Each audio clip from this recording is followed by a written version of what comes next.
Tapos ang lupa dyan, hindi yung malapit ang kaya yung bumubuho. Kaya mayroon kami mga mga landslide.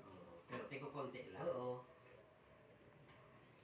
Walang bumanat ng kalsada dyan yung kuwan, engineering batalyon. Mga sundalo. Kasi pagka mga kontraktor lang ng mga kuwan, Hindi papayagan. hindi pinapayagan, hinaharang dyan. Pag hindi man ipatrabaho man sa'yo, hihingihan ka.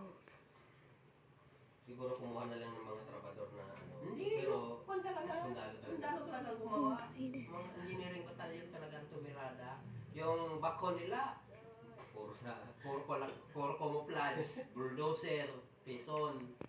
Tapos may mga bantayan. Tapos yung may lockout habang nagtatrabaho, may naka-lockout.